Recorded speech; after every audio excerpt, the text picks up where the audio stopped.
Hey everybody, welcome to my channel. If you're new here, be sure to like and subscribe. If you're getting started in ethical hacking, I have plenty of content on here that covers that, as well as some IT basics and stuff to get you started. I recently come across a video with David Bombal and one of the guys with Critical Thinking was the company name, and they were talking about some of this bug bounty stuff, web hacking labs, stuff that they have built. I thought, hey, this would be good to kind of get on here and do like a little series of each video to show people how to get started in learning web hacking, or if they're looking to do maybe bug bounty as like a side gig to make some extra money, or if they're thinking about shifting to bug bounty full time. So without further ado, we're going to go ahead and jump into this. I will drop the link to this website down below so that you guys can do this on your own. All you need is your browser. There's no Kali Linux, no Burp Suite, no Kaido, like no special tools required, and it's completely free. But without further ado, let's go ahead and jump into this. Okay, so our first lab here is going to be over what's called IDOR, and it stands for Insecure Direct Object Reference. And this is allowing you to access another person's information by manipulating the object reference, such as a user ID, account number, something along those lines. So once you're here on the homepage, you'll see that we have IDOR, Broken Access Control, XSS, which is cross-site scripting, CSRF, and then you have one that's redacted. It says this lab is locked, or is it? We'll get to that in one of the further videos. We'll do this kind of like a mini series for you guys. That way you can kind of walk through each video on its own, kind of pick and choose what you like to learn. But I do suggest this, especially to beginners, to go ahead and start getting your feet wet if you're looking into bug bounty or web application hacking. This is geared more towards bug bounty. If you're wanting to do web hacking or pen testing, you can follow things such as the OWASP checklist. It's more in depth, takes a lot more time, and is more thorough as far as doing a pen test for a company versus bug bounty. But like I said, guys, once again, this is aimed towards bug bounty to make some side money or switch careers. So go ahead and do Start Lab. Once inside, their setup is it gives you the goal, the lab itself, exploit, which is if you get stuck and need help, like you're not sure what to do, you'll click on this. It'll show you the steps to go through to get to the answer that you need. Then you're going to have report.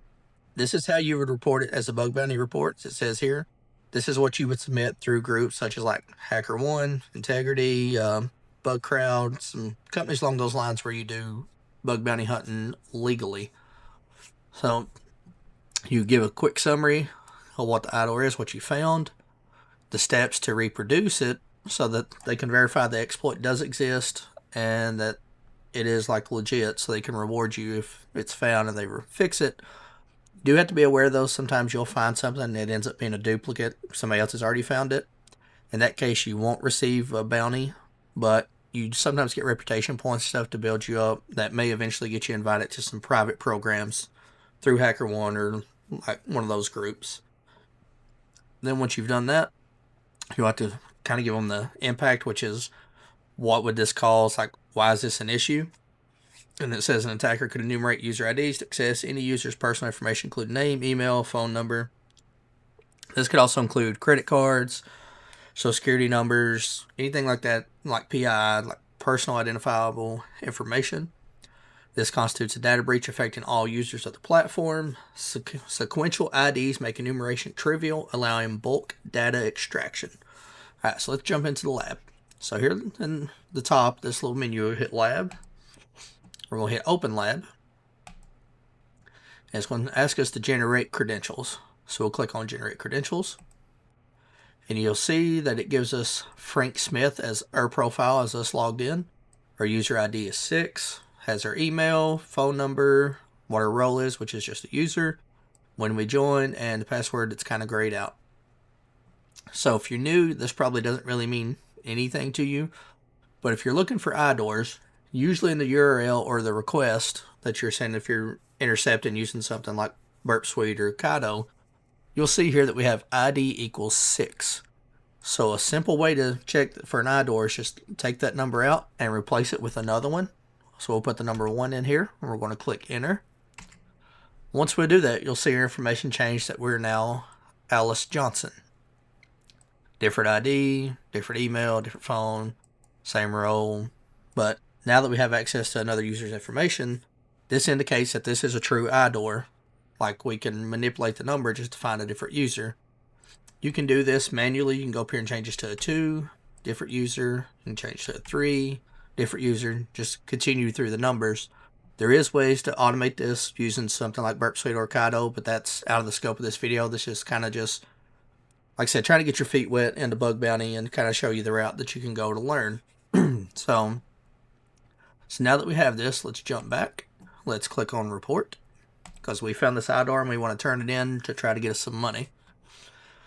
So it says here, enter the exploit URL. This is kind of real world too, because they'll want to know which subdomain, website, wherever you found this exploit.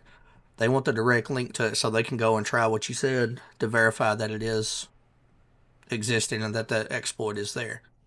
So we'll jump back over to where we was at. We'll highlight our URL. We'll just copy this.